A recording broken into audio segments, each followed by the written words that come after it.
Good afternoon, good evening. Hey, we know it's been a minute, man. We didn't got all the emails and DMs. It's the world famous Turf Talk. One third of the situation. Trevon Smith, left and right hand, the best hands right there. Coach Jackson, Coach Gary. How you guys doing, man? It's been a minute. Yeah, it's been a minute, man. I'm good, man. Same old, same old. You know what I mean? Just Hey, trying to get it. same old, same old. Let's check in with Coach Dennis. How's everything, man? We know you over there at Centennial. We know you getting busy. Got your son, got the little baby, and congratulations on the new, what I'm saying, the Jackson 6 now. How's everything Yeah, going with you? man, everything good, man. Everything copacetic, man. Like you said, we start back at Centennial probably in a couple of weeks. But man, just off season training. You know what I mean? I had like 25 kids at the gym yesterday, so Tell them, everybody trying to get it. tell them where they can reach you at, Coach Dennis, and Uh, where the Get workouts. it done Sports Arena, Coach Dennis Jack. You can follow me on IG at Coach Dennis Jackson Workout, or you can hit me up at 310-889-6233. Over there at the dungeon. If you've never been to the dungeon over there in Corona, he don't recruit or nothing, man. You just gonna come get that work They gotta over come get there. it. And it's a bunch of players from all different high schools over there. We call it the dungeon because you're over there sweating in the bottom, just over there, just getting it in. As he said, Bro, get it done. Coach Gary, what's up with you, man? How's everything? man, first I want to say on behalf of Turk Talk, we want to send our condolences to everyone who's been affected by the California wildfires. Yep. What you go through, you grow through, and remember, at the end of the darkest of nights, eventually there will come light. So we want everybody to stay strong out there. So I just wanted to put that out there. But Turk Talk back like we never left, baby. You know what I'm saying? We open more doors than the world's greatest butler. Mhm. Mentally and physically. I've been grinding like some bad break pads. We've been out there getting it in. I've been trying to put a KB1 in position for the next level experience as well as GB1. And I want to say to all those young men that will be coming to play for me in 2025, my saying is development over swag. And for those parents that's chasing that temporary fix, don't come here. I'm standing on my square. So I just wanted to put that out there. But other than that, man, just grinding, just grinding. You see the videos, Gary Bryant 701 on my IG. Been out there just grinding, trying to put this young man in position. Yes, sir, and definitely we'll be talking a little bit about what you were talking about as far as parents and the swag and the players. Right, Tonight it is an exciting show. I mean, I think most of the high school football world been waiting for something like this. It's called the State of the High School Football Player. We got some right, coaches checking in.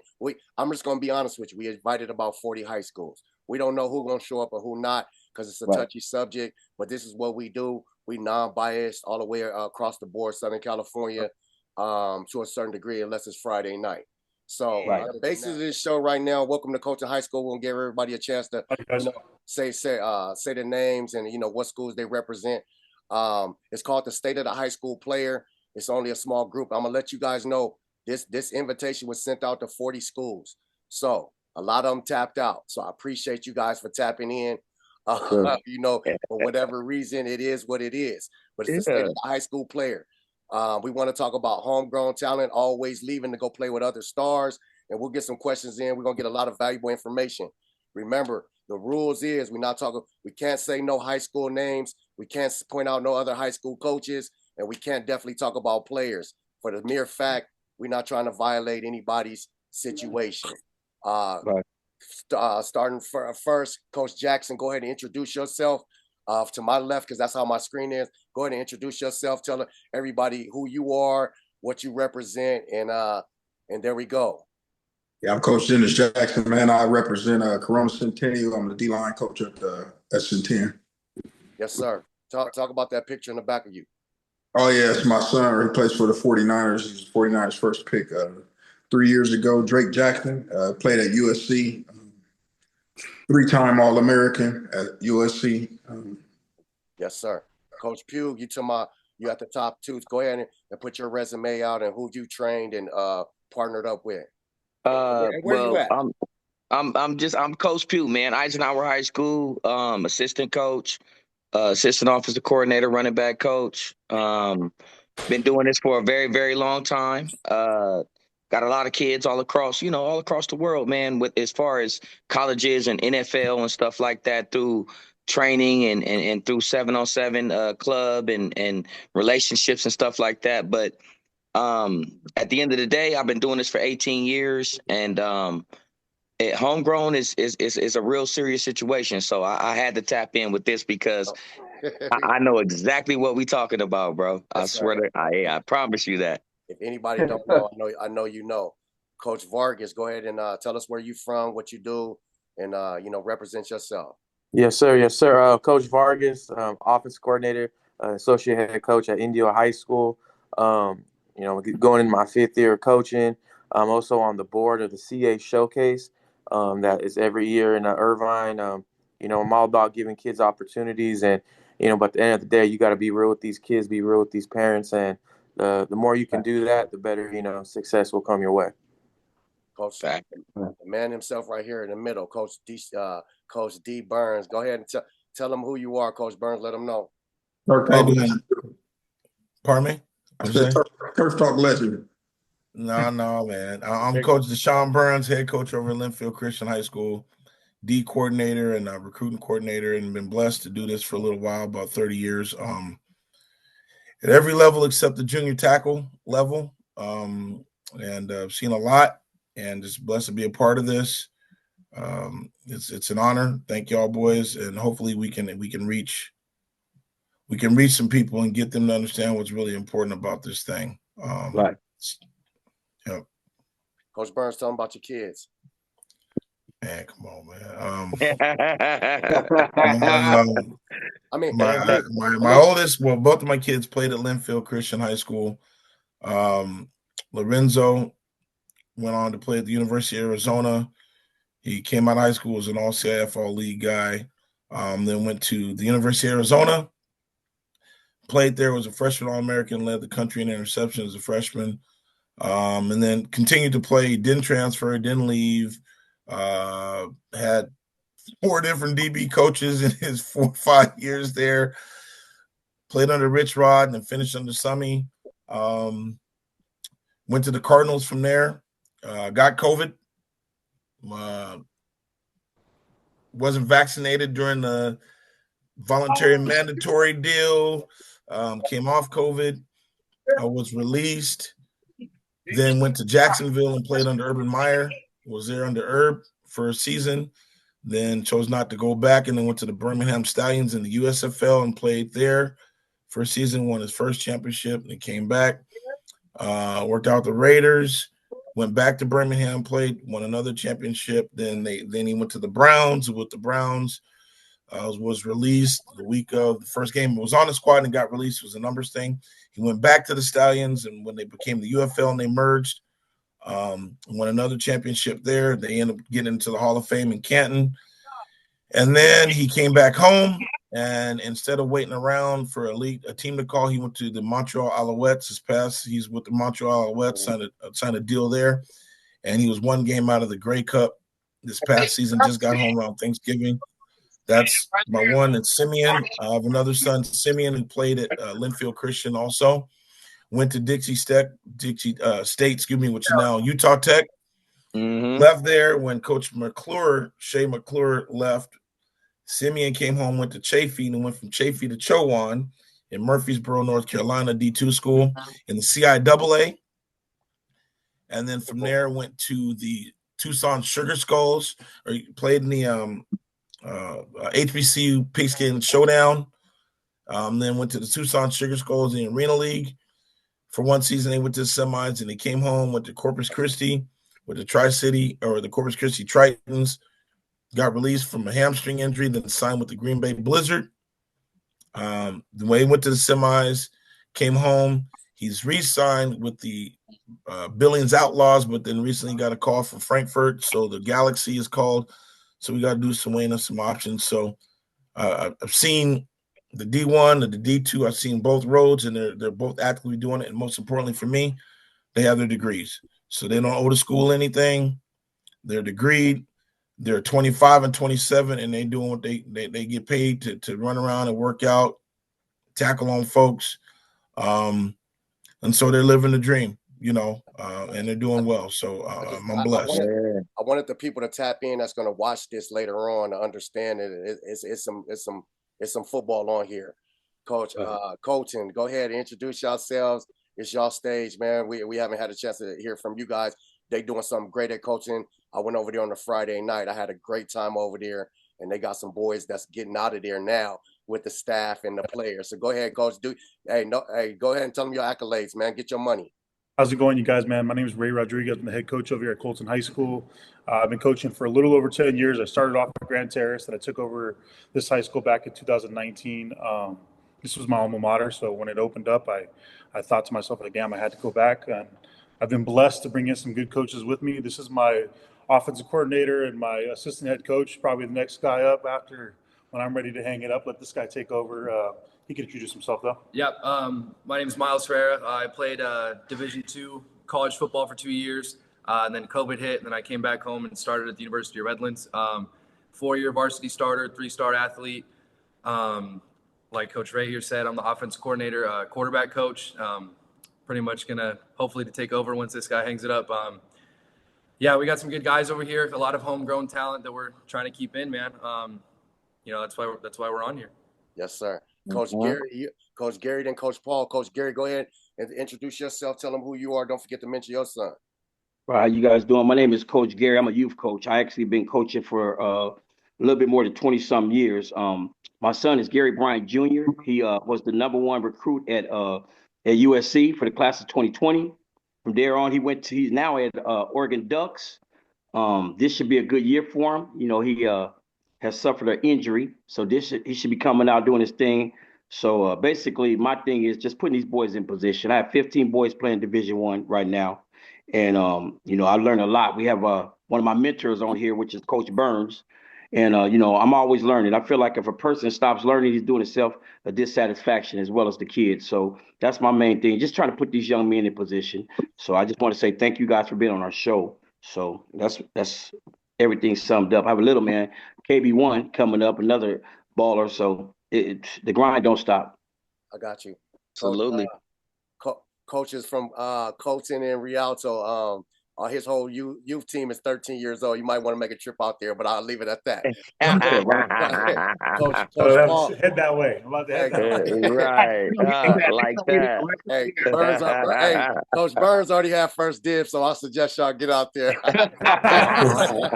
Hey, Coach take Paul, what's left. Coach Paul, even though Coach Paul out here in the strip club, go ahead and introduce yourself. No, man, I'm in San Diego training right now. But we are at a club right now. Okay, it looked like it's cracking, but go ahead.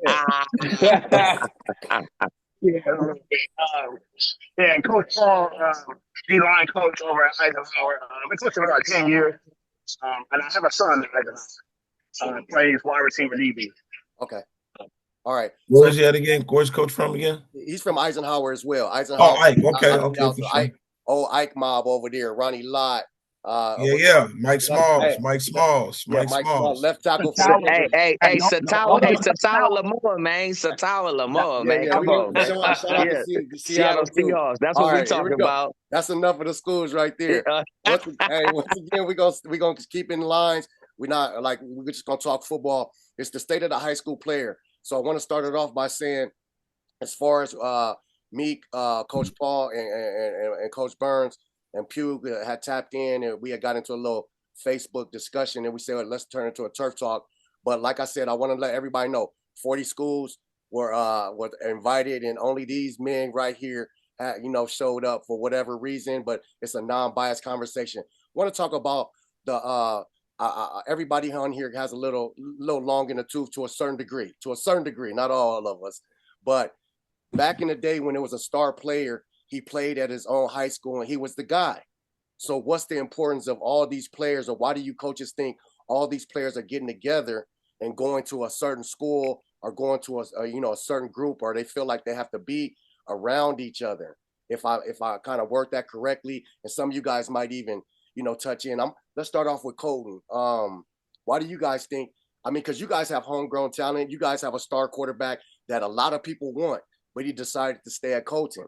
So go ahead. Hey, I'll put it up here. Let's go. So go ahead and talk to us. Man. I mean, our kid's is a stud. I mean, he was a kid that was producing and showing making a lot of highlights at the youth level, and it was one of those things where before he came in, we obviously knew he was going to be sought after. But we knew the family. We had kind of had conversations with them beforehand. Luckily, we have known them for years, so we just kind of talked to them about it, and they were comfortable staying here because they knew, like, hey, we know these guys, we know the coaches, and they're going to take care of our son. They're going to make sure that we're going to put our best foot forward to make sure that he does what he has to do, and he gets recruited, and we do what we have to do, and push him in the right direction. And I think right now it's been a blessing. And like you said, he's gotten recruited. He's received the offers now. But it all comes down to him doing his hard work. I mean, the kids, it's one of those things where the kid's the hardest worker on the field. I mean, he's always working. He just got done working right now. That's why we hopped on a little late. We were doing some 7-on-7s work outside. He's out there with the rest of his guys. But I mean, we were blessed that he wanted to stick in Colton because that's where he's from. That's where he grew up. That's where he played youth ball at. And because of that, I think it's kind of grown our culture a little bit. And I think a lot of the kids that were already a part of the program or that are entering the program now, they've kind of follow his lead, and they're kind of growing with him. And it's been a real blessing, I think, for us right now. But I understand. I mean, it's one of those weird things where, like we said, we're not going to call it anybody, but it's an arms race. High school football has turned into an arms race, man.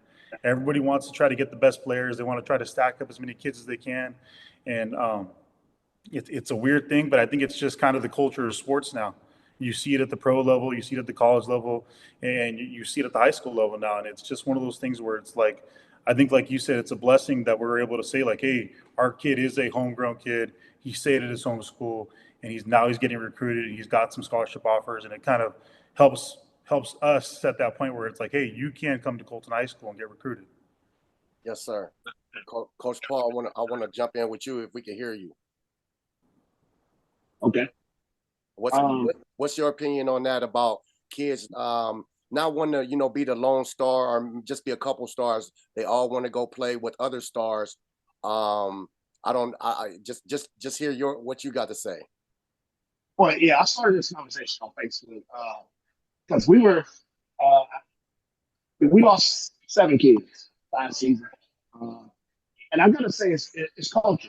I'm not gonna name no names, but not really being truthful to the kids. Coming to recruit kids and taking them from high school and not being honest. All they want to do is win, and what it is we got to try to keep the parents to let them know, like, we're here. Stick to the plan. Wait for it to develop. The kids stay together. They went to the school, and now they're leaving as a senior to another school because they went to play for one certain school, but now they're not there again. So I'm like, you're leaving. You left your home school to go play at a school. Now you're going to another school. Like, this shit, stick to the plan. Like, and I think the parents are chasing scholarships or whatever. Like you said, we talked about Satao, who stayed at Eisenhower. He was highly recruited. Stayed there, went to Utah, now it's in the NFL. And they got to look and say, what the plan is. Stop trying to chase a dream, man. Just stick to the plan. Yeah, because what we're going to end up with is a lot of programs not having programs in schools. We saw that this year. Yes. Because kids are getting snatched from the school and they didn't have football program. And that's what we're going to have. We're going to have all these kids going to one school and football watered down. And that's what I don't want to see. I like that, Coach Paul. I appreciate you not mentioning other schools' names. I heard it almost come out. Go ahead, Coach Burns. I'm emptying the clip. Hey, good seeing Colton. I remember from the All-Star game. I was like, yeah, I remember, buddy. Yeah. It boils down to this, and I'm not gonna get overly spiritual, but it's narcissism. It's preying on these families that don't know any better and that have a need to feel wanted and not understanding the reality of this. And I think that it's shame on those that are outwardly recruiting kids and saying, come over here and get loose with us over here because you're going to be this. Or you have the youth level guys that are trying to, I'm just going to say it, are packaging a group of kids for power moves so that, hey, if you want this, I come with this because I had them in their mind. So where am I? Can I get me a piece of the pie on the staff? My kids play youth ball out that way with a very prominent organization. And Coach Gary and I have had conversations. Coach Jack and I, T. Smith, we've had ours. And I pulled my sons from the organization because I didn't like the direction. I'm watching it unfold. And when I was off from coaching at the Mountain Lions, I came home and watched the season of them. Like, that's too much. Like, we out of here. And if they can play, then they'll get out. But there's a promise, to stay to your question. There's a promise of these guys going to be the next Heisman Trophy winner. Like this group, this unit, everybody got a group of guys that want to stay together and play together.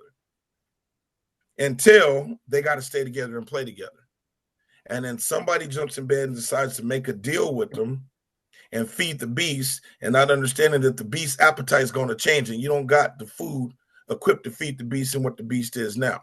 Right. So we go and we promise. I'm a head coach at High School X, and I see little Vargas and little Jackson and Colton coach, little Gary, and hey, yeah, y'all come here and start. And I'm pushing that narrative that you can come here and start. Now, mind you, I have a team already, and I'm promising starting positions to these guys. Then what's that saying about the kids that are playing for me that have been busting their hump, been loyal to my program, been working, been coming to my sevens, been coming to my off season? They catch wind of it. So you don't believe in me, so you got to go get this ready-made to make you look good.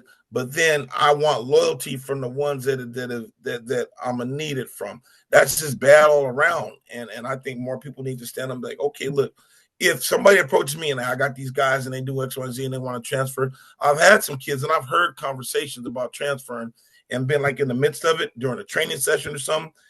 And none of mine, but I'm listening to them talk about going X, Y, and Z. And I'd have called some coaches on the heads up, be like, hey, man, listen, you might want to nip this in the bud. You might want to check on this. Or I killed a conversation. Hey, don't talk like that around me. Because I know Coach so-and-so and I know Coach so-and-so, and that's not cool, man. Yeah. Don't listen to this guy trying to get you to go over there, because we're all going to stay together and play together, and we're all going to get out. Okay. And then 4 or 5 years later, this dude just stopped playing. This dude don't want to play no more. This dude's been slighted. The coach don't like him. He ready to leave. This kid that had him all together, he done dipped and went and got fed his own deal. And so there's a false narrative being fed, right, through narcissism, through the desire to live, vicariously through the youngin, to promise this grandeur that ain't realistic. If that makes any sense. Yeah, we definitely get it, Coach. Vargas, what's your opinion on young players all, either trying to go play with other stars and don't want to stay homegrown like we have over here? Yeah. What's your opinion on that, and what's your experience with that? So, I mean, I don't have to look far, myself. I went to a public middle school and everything. Ended up going to one of the bigger private schools, in the state, in the country, out of middle school, freshman year out of private school. Then I ended up going back to my home school and Okay. going, you know what I mean? And being able to do a lot of things. And Coach Burns, you actually trained with one of my former teammates, Ryan Nelson, back, that's one of my guys. So, we had a lot of both homegrown talent and a lot of kids that did make a jump for whatever reason that they chose to make, right? And I think the biggest thing you got to be able to do is be real with your athletes and be real with your parents, right? Here at my school, Indio, right? We had a situation currently, where one of our number ones was being approached, right?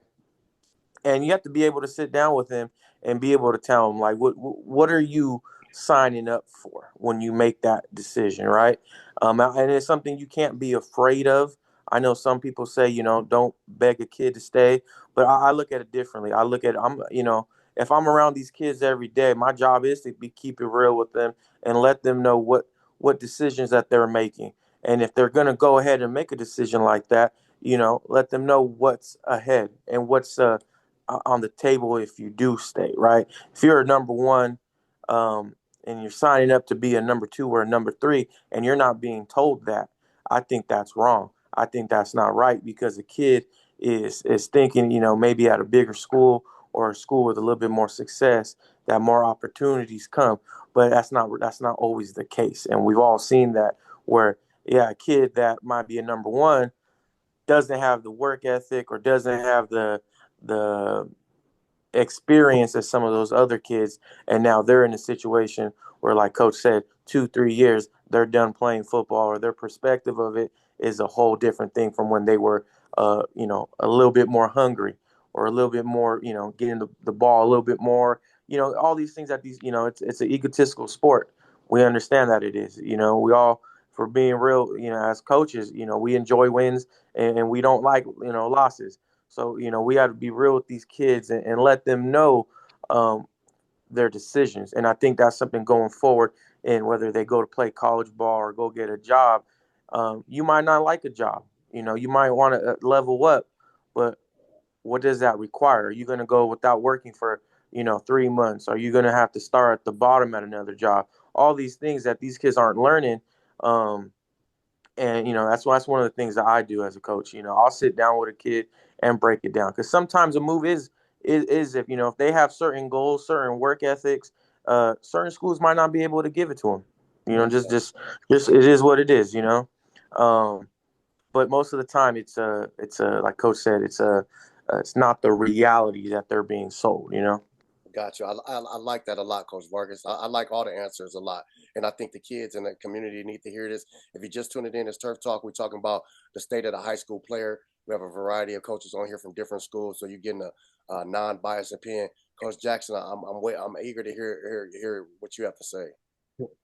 I honestly believe it's becoming like college football. You know what I mean? And when my son was getting recruited, what I've learned, every school lies, you know what I'm saying? And every school's going to tell you what they want you to hear so that you'll get there. But what I've learned too, a lot of these schools are just putting these kids on shelf so they can have somebody for the next couple of years to come. But like you said, they're not telling you, hey, you can come in and start right away. They're telling you, hey, you can do this, you can do that, and this and that, but they're not being truthful. You know what I'm saying? So it's getting like college football. And right now it's getting crazy because they're throwing kids dollars at and youth. I mean, not now, even youth ball, they're throwing kids money. You know what I mean? So it's going all the way from college all the way down to high school. Now it's even in youth ball, man, that they throwing these kids money, and just to put them on the shelf so they can have them for a couple of years and then they can put them out there. But it's like I said, man, it's crazy. You know what I mean? But you just gotta sometimes, like you said, everybody been saying, it's just gotta be truthful. You know what I mean? Like I said, it's hurtful to these kids because it's like Coach was saying, he went to one school and came back because, he wasn't getting what he was told, so. Yes, sir. That's my opinion. No, that's great, Coach Jackson. I want to, before we get to Coach Pugh, Coach Jackson and Coach Gary Brown, we had a conversation with another coach, high-profile coach, and he said the parents sat him down and asked for a car. Y'all remember that? They asked for a car to get back and forth to practice. And he was like, where the hell am I going to get a car from? So he was like, where the hell am I going to get a car from? Coach Pugh, what's your opinion on kids not playing at home, and everybody, I don't want to use not the word at home, they don't want to play for this school because it's only one or two of them, when they want to go play for a group of 5, 6, or 7 guys that all are getting looked at nowadays. What's your opinion on that?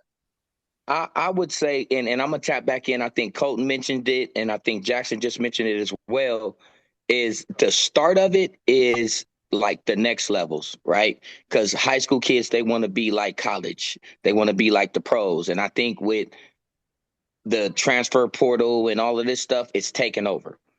So going back to like where I come from, like my generation, where I come from, as far as coaching, kids stayed. Like no matter where they went, they was there. They was there for 4 years, winning or losing, and they grinded it out to get to their situations.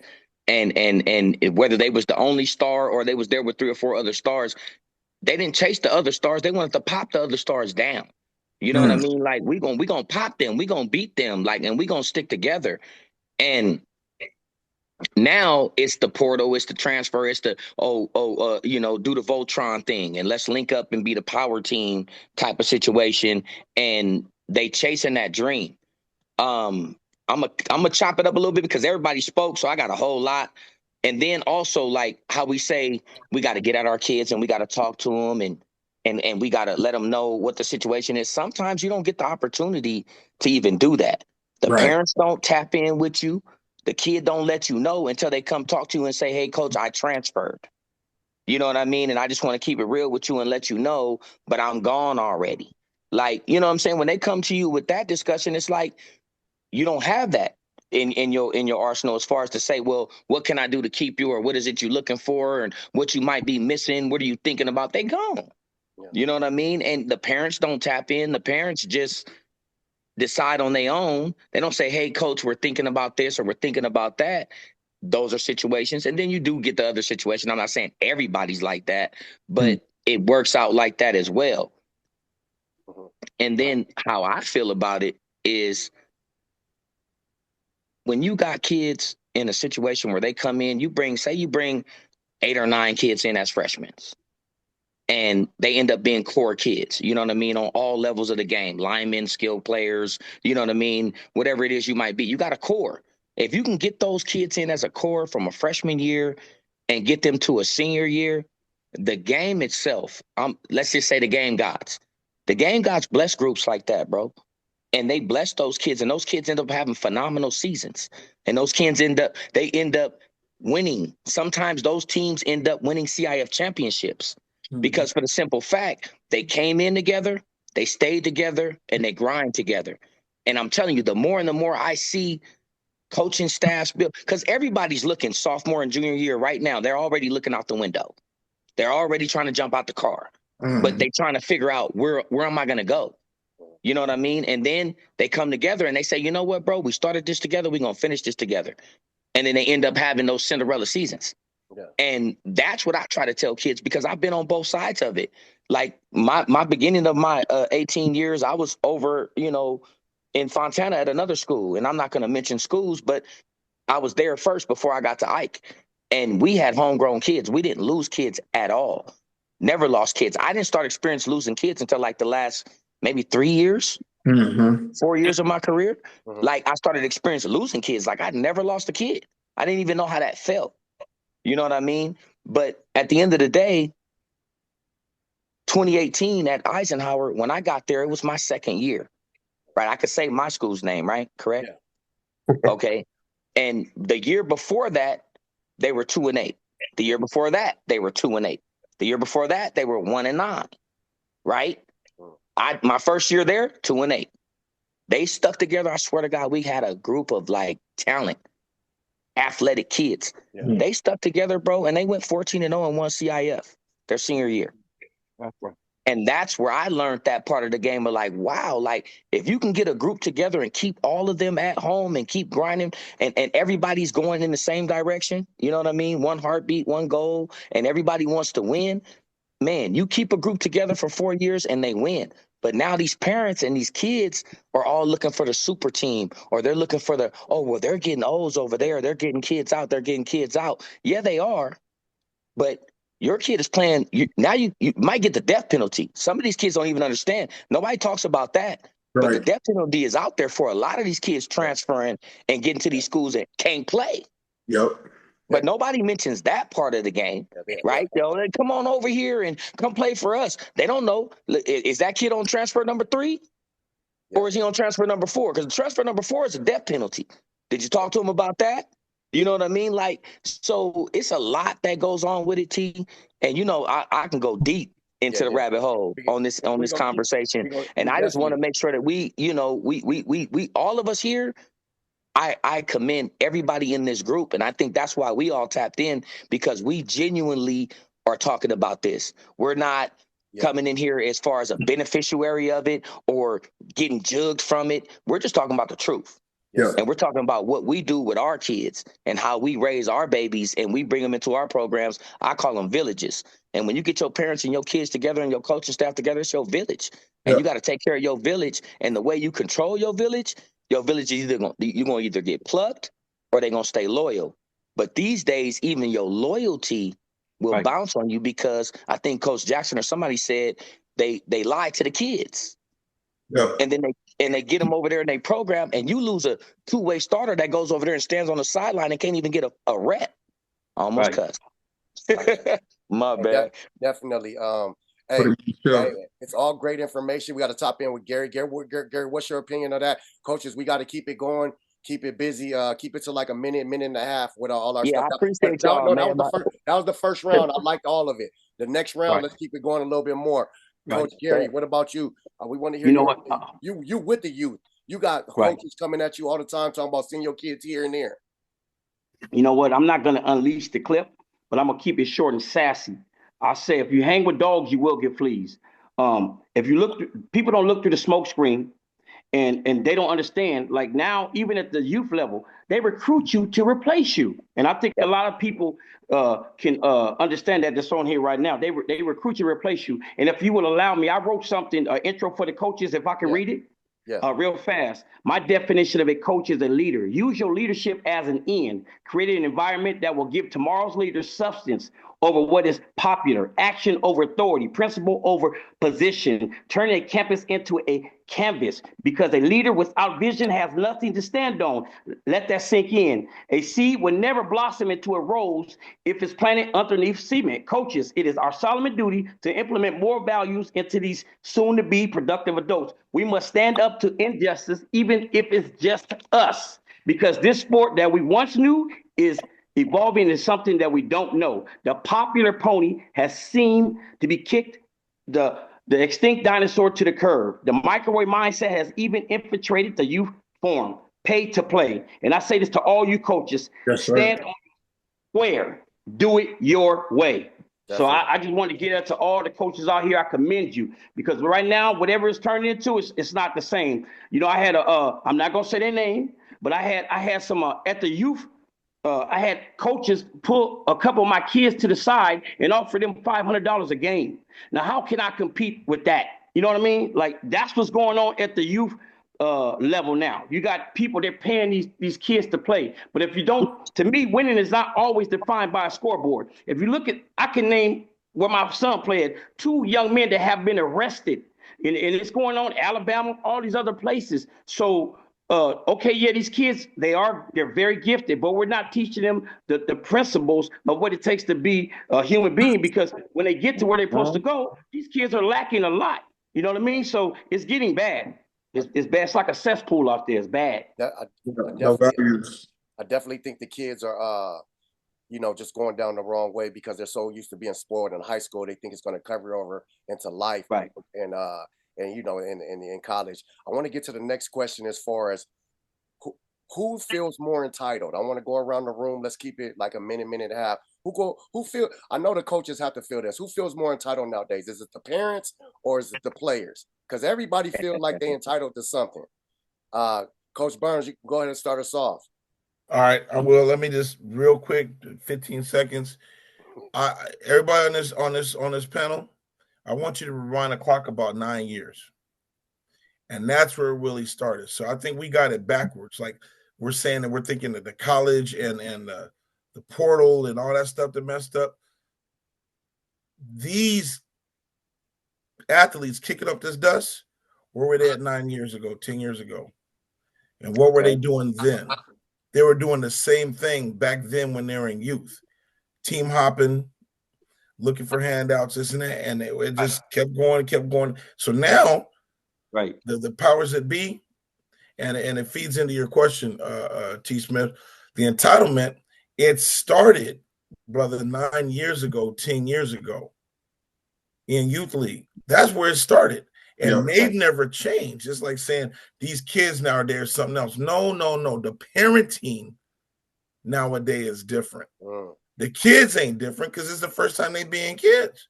They not like, man, when 1970, you was acting like this. Now you back and you 18. No, Jack. These kids are one time at this age, but the parenting and the standards in which these kids being held to, that didn't change. So that started about, if you do the math, and there was a certain somebody that was kicking up dust in the youth league. That's still a QB. there was kicking up dust in the youth league, and went to my alma mater and acted a fool, and then went somewhere else, and it was in that class. Just do the math Yes, now. I It agree. was in that class Yes, where it all started, and it's been building and building and building. So the entitlement is in the parental base and the athletic base combined, because the feeder or the hype man or the handler or the, no disrespect, but disrespect, however you want to take it, or the trainer or the Instagram Yeah. or the Twitter is pushing this narrative that you like that. And so Talk if you're your not stuff, appreciated, Burn. I'm Talk your entitled. stuff. right. I'm entitled to go. Do you need me? No, Jack. I need that dude in Belgrade, Florida, just chasing rabbits, and he's 6'2", 270. I Right. need him. Yes, I sir. need him Right. that don't have no That's what I Instagram. need. I need him. I need the kid in Germany, the 6'9", Yeah. 265-pound German cat that's working out in the snow and tearing his legs up, talking about, I don't want to go to the military and I like to go to college because I don't want to pull a trigger at 18. I need that cat. You Yeah. see, Right. nobody's talking to those guys. So I don't want to be long in the tooth, but I think the entitlement is it's a mixture, because a kid can only do what he's allowed to do. Right. Yes, sir. Yes, sir. Hey, You know, always dropping knowledge, Coach Burns at DBUSA on DBUSC and on Instagram. Definitely follow him. He's training 24/7. Coach Pugh, talk to me. What do you feel about the entitlement? Parents, the kids, who getting worse? I know somebody getting worse. Well, I mean, yeah, you know somebody getting worse, and I'll say like this, and it's crazy. Burns hit it on the nose No, Burns because closing out for everybody, but I just want to hear. hey, real talk, hit it on the nose, and I'm gonna keep mine short and sweet. The kid is only allowed to do so much, right? The parents are gonna make the decision because Right. we all adults in here, we all parents probably in here as well. So when our kids come to us and say they want to do something, we gonna be like, you ain't it, yeah or no. Yeah. You know what I mean? So all of this, a kid can't do nothing without the parent being aboard. Uh-huh. Right. And I'm gonna have to go with parent. Yeah. You know what I mean? Just to keep it short and sweet. I know the kid can go home and cry and kick up whatever they do to sell it to their parents, but Oh, you can't do nothing without your parents okay and saying, you know what, I'm willing to change this situation and do whatever it is and make whatever sacrifices I got to make for it to work.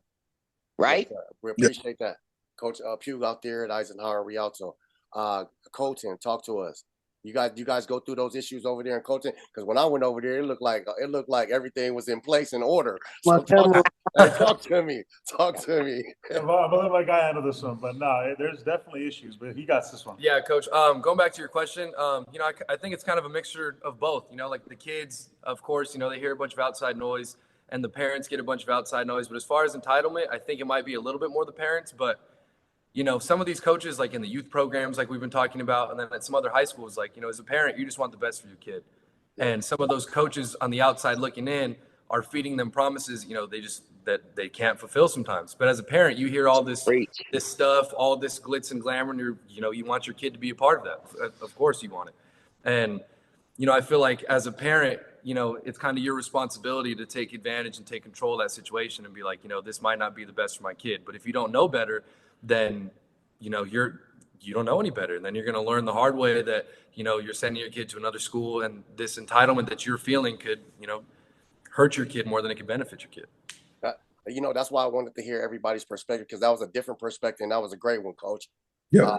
Coach Jackson, we just had Coach Burns check in, DB coach from Centennial. I'm gonna let him speak. I'm gonna get to you, boss, because I'm gonna get two answers from you. Coach Jackson, talk to me a little bit about who you feel, because you do training, you do all this stuff. You have to do the college, all this. Who's more entitled? Who feels more entitled? I'm gonna go with both too, because like I said, remember I told you it's getting like college, man. I remember one parent told me they're not recruiting my son out of youth league. And I was like, what? You know what I mean? Recruiting my son. I mean, you talking about high school, you know what I'm saying?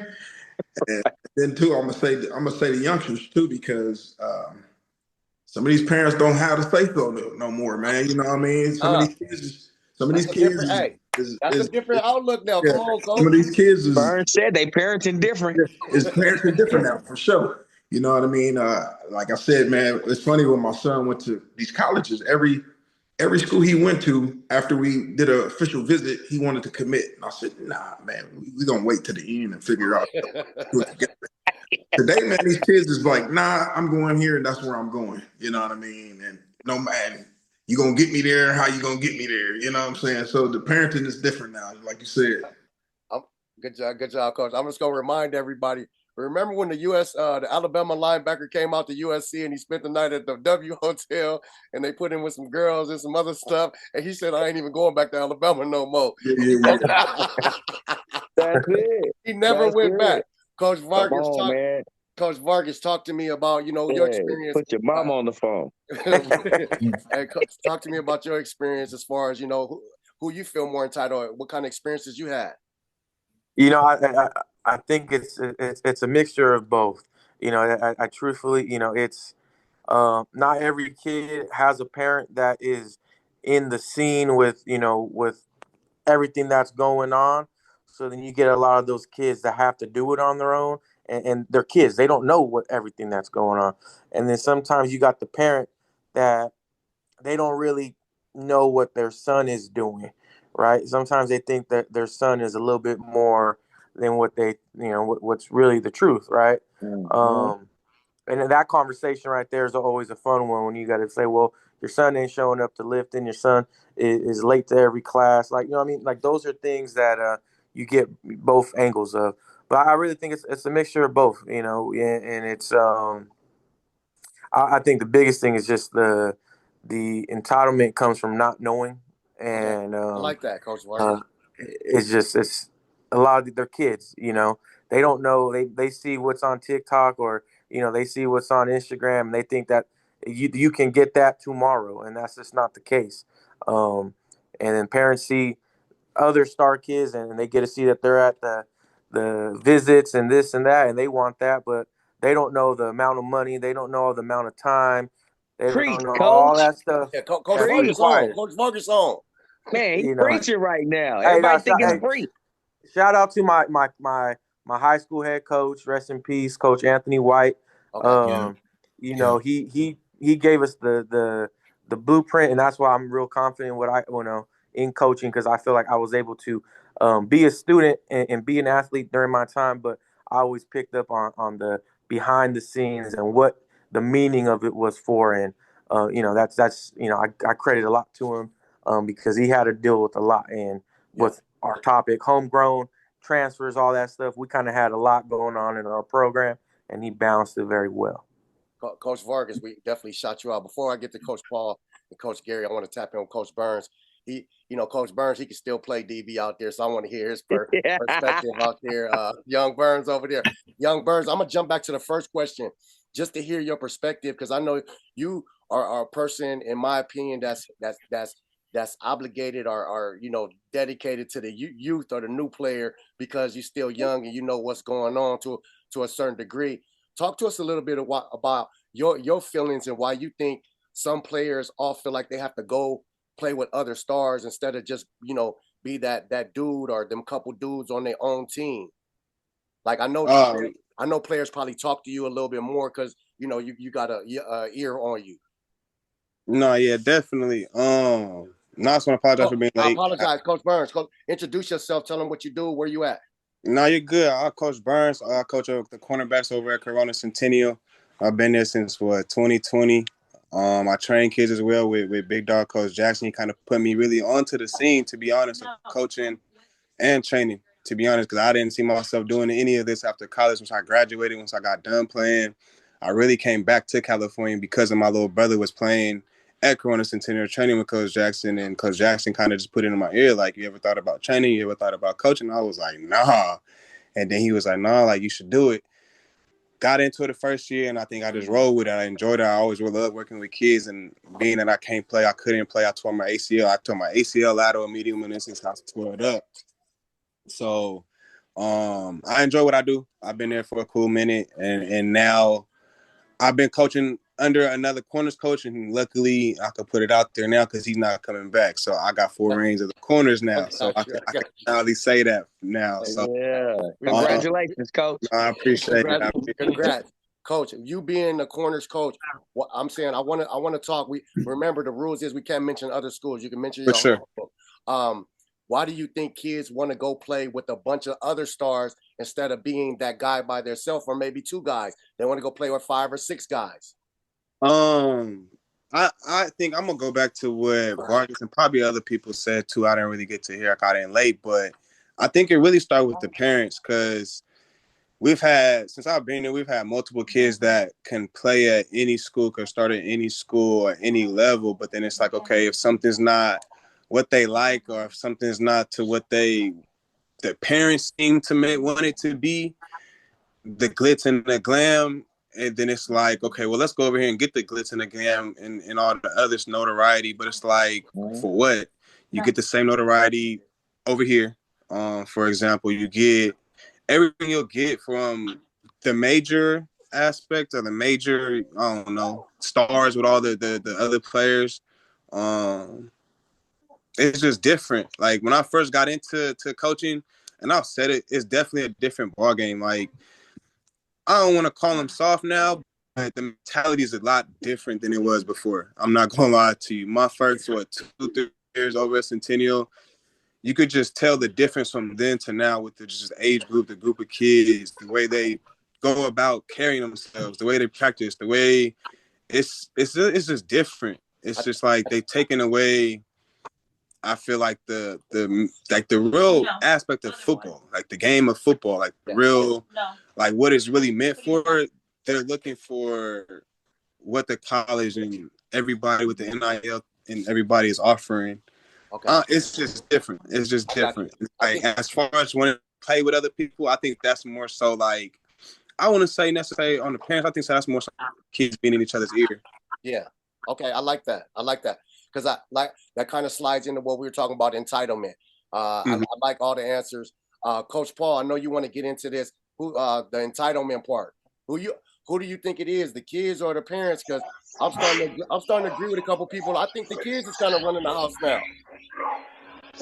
I would say parents.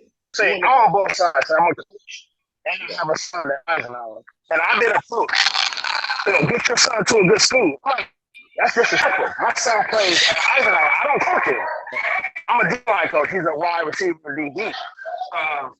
And I had coaches on games. So get your son to a good school. What are you talking about? Yeah. And I tell my son, he asked me, can I transfer to a certain school? No, you started here, you're going to finish here. Yeah. We'll build around you. It's not about, and coaches are not really telling the kids the truth. Coach said before, they just want to build a team. When you want to have 6 kids in the same position, sitting at your school, and only 3 of them just sitting there listening around instead of being a coach and telling them, hey, you 3 might want to go to another school and start somewhere. Because what we're going to do is get a lot of watered down football and program shut. And I'm not buying you get private schools, make the pay even. You know what I'm saying? They can honestly do what private schools do. Hey, I would just put it out there. Hey, the strippers is wilding out right now. Hold on. Coach Gary, talk to me about the entitlement, because you deal with all the parents. So the kids you deal with are just youth. They don't really got no say so. Is it the kids or the parents? Man, I would have to say every tree has roots. So it starts with the parents. Yeah. But I feel like just coming from a youth perspective, these parents are trying to live through their kids because they didn't get it. So now they want their kids to have it. And I think one of the demon to it all is social media. These so-called big programs in the youth arena are putting out these videos, with the pretty uniforms and all these kids with swag. Well, I think the parents forget that a lot of these boys it starts before you even hit the field. So, in regards to my son, if you might see him leaving as one of the top athletes in the country, but that started way before he went to high school. And you know, my team this last year, I called it like more of a rec team. The kids, they never played limited football weight. They wasn't used to the speed, so it takes some time. But those parents wanted it right away. So again, it goes back to the parents, because whatever the parents feed the kids, you know, I had a parent come up to me and said, "How many times my son gonna get the ball?" I said, "I don't know. He has to earn that." He said, "Well, if he's not gonna get the ball X amount of times, give me his ID." I said, "Here you go, sir. Have a good day." Yeah. So I'm never gonna bow down to a parent, but I think the mindset is crazy now because they see everything on the gram and they feel like they're entitled to that. And I think these parents got to understand, when you are getting recruited, especially at the high school level, they're recruiting the parents. And with me, I'm keeping it real. I'm not burning no bridges. I'm telling the coaches the truth because I see it right now and it's bad. Yes, sir. Yes, sir. Coach, can I real quick go? We got to keep it going, Coach Burns. Go ahead. Coach, I think it's Coach P or Coach Felon, Henson, Coach Hen. My son, he broke his foot his sophomore year, game 3. And his toe was touching his calf. First time he ever had some adversity. He said he was thinking about transferring. And I said, why? When all of a sudden he started giving me every other reason except the real reason. And the fact was he had never really faced any adversity. I mean, his foot might not work like that. He had to get a plate in the foot and pins and this and that. I said, give me some reason why you need to. Is it academic? No. Is it socially? No. Is it coaching? And I knew flip-flop flex it wasn't coaching. So if you're not telling me, are you in danger? No. Okay, then we stand. And you're gonna ride it out, you're gonna thug it out. And if you like that, then they'll come. So once again, Coach, I understand. I've heard it. My son thought about it, wanted to do it. And I'm like, nah, we're not doing that. Not because I want you to play for me, but that's just not we're not doing that. It ain't that difficult. You can make it happen if you want to. Yes, sir. Hey, I'm loving all the conversation. I want to make it short, but I want to wrap it up and give it all the stage to the coaches. I want to talk about the biggest obstacle as a current coach and any word, and I want you to end it with any words you have to any of the players listening. It doesn't matter what school. I'm gonna start off. Let's start off with Colton. The biggest here it goes. I'm gonna recap the biggest obstacle you facing as coaches, and any words that you have to any players that may be listening that's gonna watch it, because I think we're gonna get a lot of players watching this as well. I'll chop in after. All right. I would say biggest obstacle is just keeping the kids grinding, man. Sometimes, like, you know, when we get back to that entitlement segment of it all, some of the kids feel like, you know, like I'm ready where I need to be, even though they could be younger kids, like sophomores or juniors. They feel like I'm ready where I need to be to get scholarship offers, because that's what everybody's chasing nowadays. You know, like we've been talking about this whole meeting, you know, they just keeping them grinding. That's the hardest obstacle. They get a little too complacent. They get a little bit too entitled. Like you guys said, you know, they see all this stuff on social media. Everybody's looking, you know, all flashy, getting the scholarship offers they want. And they feel like, you know, I'm right there too, even though they might not be. And just keeping them grinding, letting them know, like, you know, it doesn't matter what everybody else is doing. We're in a different situation. You're in a different situation. Like, you got to work harder than it doesn't matter who's out there that you think you're competing against. You're competing against yourself every day. And that's probably the hardest part that, I mean, I've seen, is just keeping them locked in for a long period of time and letting them know, like, you know, Rome wasn't built in a day. It's not going to happen tomorrow. You're not just going to be a 5-star athlete, wake up tomorrow, and, you know, it doesn't work like that. I like One that. thing I would like to finish off with on that note is just the kids don't realize is everybody thinks like, oh, I just got to go to the school. I got to go to the school and play. I'll go over here, get playing time, and I'll get offers. Nobody wants to talk about the school, being on campus, doing what they got to do in the classroom, and handling business that way too. Because a lot of these kids go to these schools and they don't think to themselves, like, they're not worried about the grades, but you get kids that come into these schools and they go over there, they don't end up playing because they don't take care of grades. Yes, if sir. you are a kid that wants to play at the next level, you have to take care of your classroom stuff too. It's nice to be sweet on the field and to do all that stuff on the field, but if you don't touch the field, it don't matter.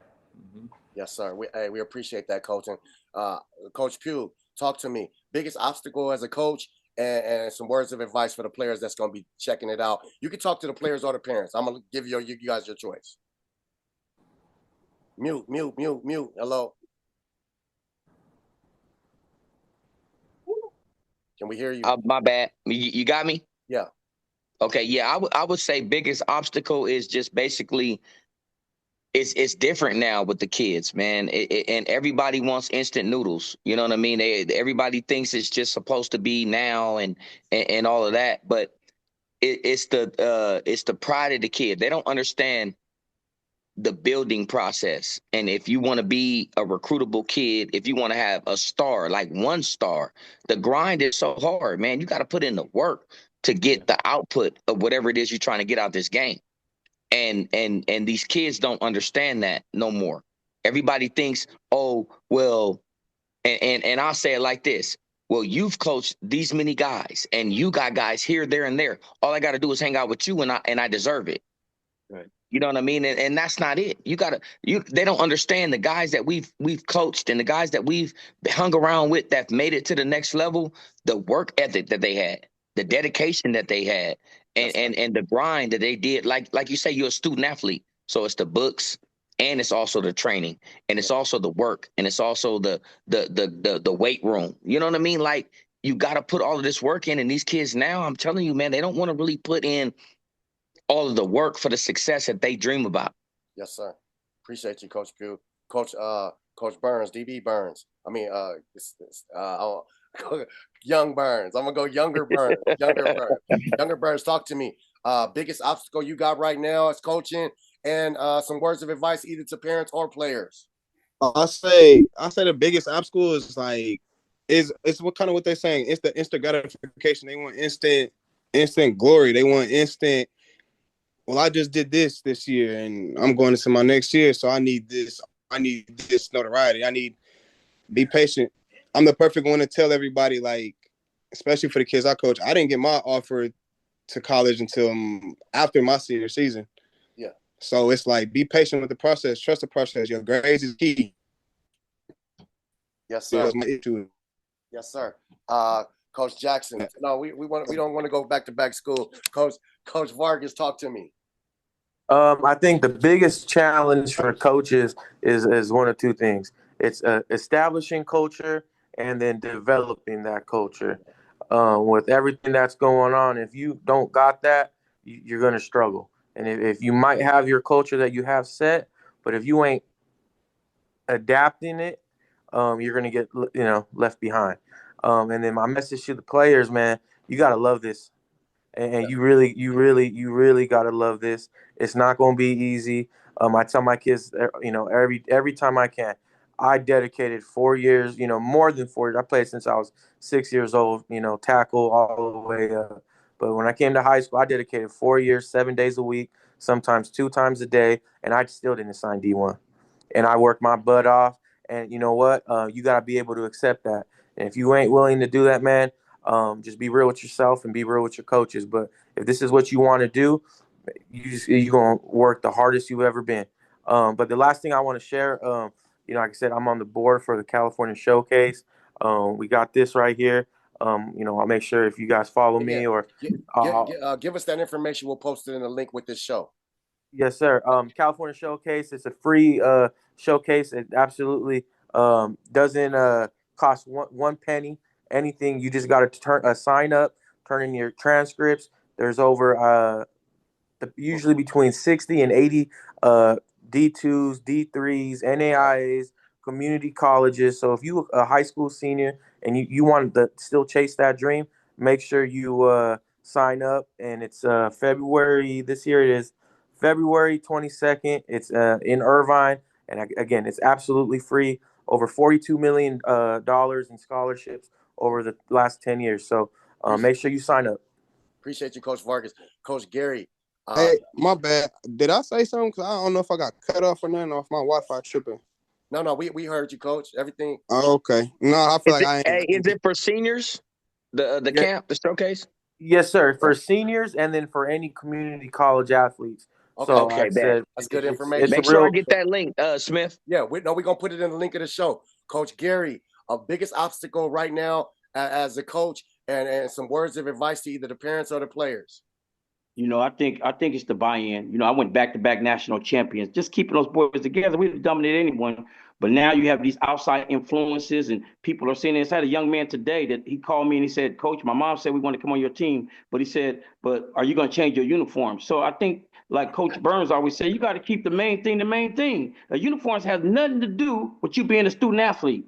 So I think right now it's just, I think we have to have a class teaching parents, because right now these parents are hurting these kids, and I don't see too many coaches allowing that. Well, some of these coaches will because they want to win, but when does winning stop superseding value? And that's the problem right now. And I'm gonna stick to my script. You know what I'm saying? If you don't want to be here, don't be here. But that's the problem I'm seeing right now is the buy-in, and people don't trust the process. Yes, sir. So that's what it is for me. Coach Jackson, the biggest obstacle right now, and anything you want to say to players or parents? Well, I'm gonna tell you like this, man. It's a new generation of kids. Soft. These kids soft these days, man. You know what I mean? They scared to get that grind, man. You know what I mean? I had a kid tell me he's going to college, and he was telling me, man, they got 5 guys at this level. You know what I mean? I can't go to that school. I said, man, work hard, grind, take their spots. You know what I'm saying? And he didn't want to hear that. You know what I'm saying? I said, man, you can't run everywhere, because guess what? If you don't get your opportunity in that place, guess what? You're gonna run to another spot. Then you're gonna run to another spot. Then you're gonna run to another spot. So man, these kids today are so soft, man. So my advice to these kids: you got to grind. You got to put in that extra work. If you don't put in that extra work, it's not gonna help you separate yourself from the next man. You know what I mean? So put that extra work in, man.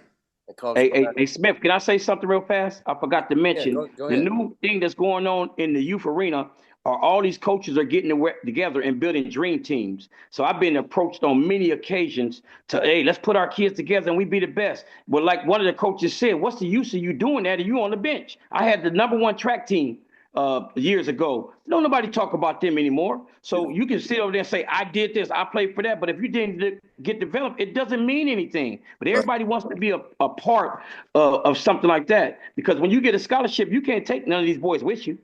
So you might as well get developed. You know what I mean? I'm not interested in trying to build a power program and this, and I want to develop kids. Yes, sir.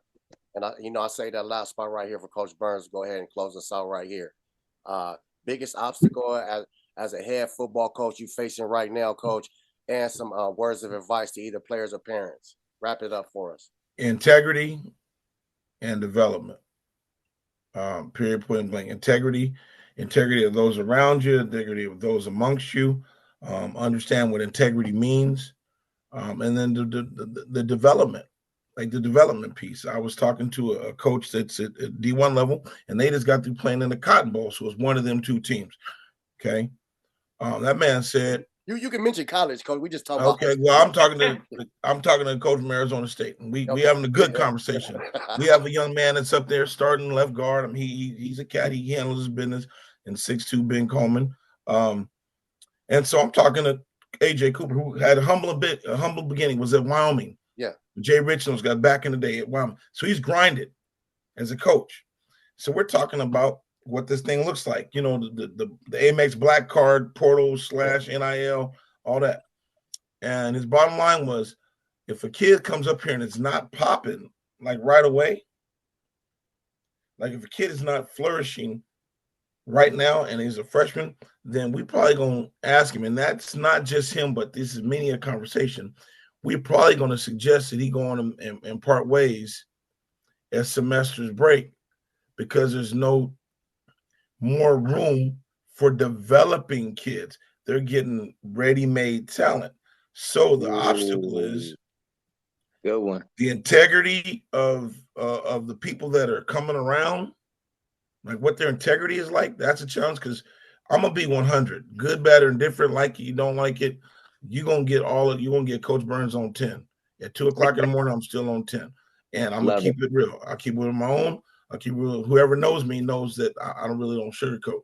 Not to be a hater, but I've had to cut people, man.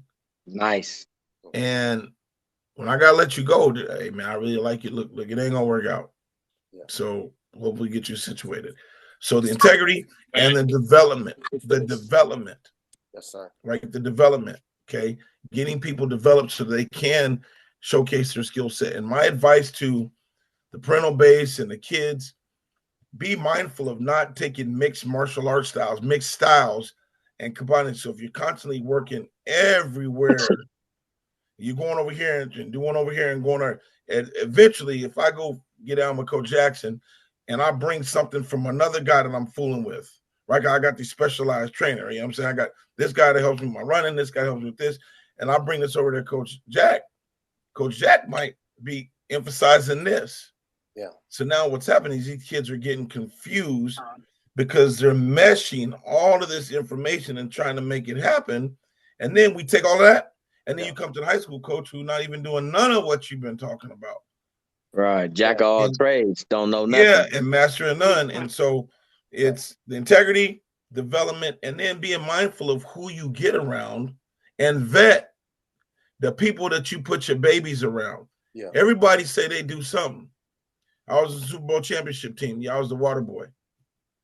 I'm not lying. I was on the Super Bowl championship team. Right. I ain't tell nobody to do nothing, but I got a ring. I do. But I was a water boy. I got you. Hey, Coach Paul, them strippers, they gone now, or what's good? Coach Paul, can you hear us? He ain't here. Pablo, where you at? Hey, come on. Hey, Man, I'm not at a strip club, man. I'm in San Diego, man, on training, and we at a bar right now, man. No strip clubs. hey, that's a hell of a training I like to be down there at. Right. Hey, Coach Paul, before we get out of here, because I got to let these Colton dudes in their office, man, they at work. Hey, what's the Coach Paul, biggest obstacle right now you have as a coach, and some advice to either the players or the parents so we can get these guys home, man? Yeah, that's training all right. Yeah, my thing is just it's simple. Find it out. Like, stop trying to chase dreams, man. Like I said in my post, the original started. If you're a star, but I know stars shine on their own. You don't have to go find other stars to shine. Yeah. If you're a star, shine on your own. That's my advice. Okay. Hey, I want to do a special thanks, man, to everybody involved. Turf Talk, man, the state of the high school player. I think we got some real valuable information out. A special thanks to Colton High School. A special thanks to Eisenhower High School. Special thanks to Indio High School. Special thanks to Corona Centennial. And last but not least, down there in Temecula off the 15, about 45 miles. Thank you to Linfield Christian out there, man. Hey, I appreciate y'all. We got to do this more often, change the subject up. But I think a lot of parents and a lot of kids going to get a lot of information out there. And once again, special thanks to those coaches that showed up, because they didn't really care what it was going to go left or right. They was with the business. So we appreciate it, man. That's what it's about. We're looking for coaches like that in our life. So, hey, Turf Talk, we salute you guys, man. We appreciate it. Sir. For sure, coaches. Hey, blessings to everybody and good luck next year, man, for sure. Yes, easy, guys. Easy. Good luck to you guys. Good talking, man. Yeah, much respect. Congratulations to all you fellas, man.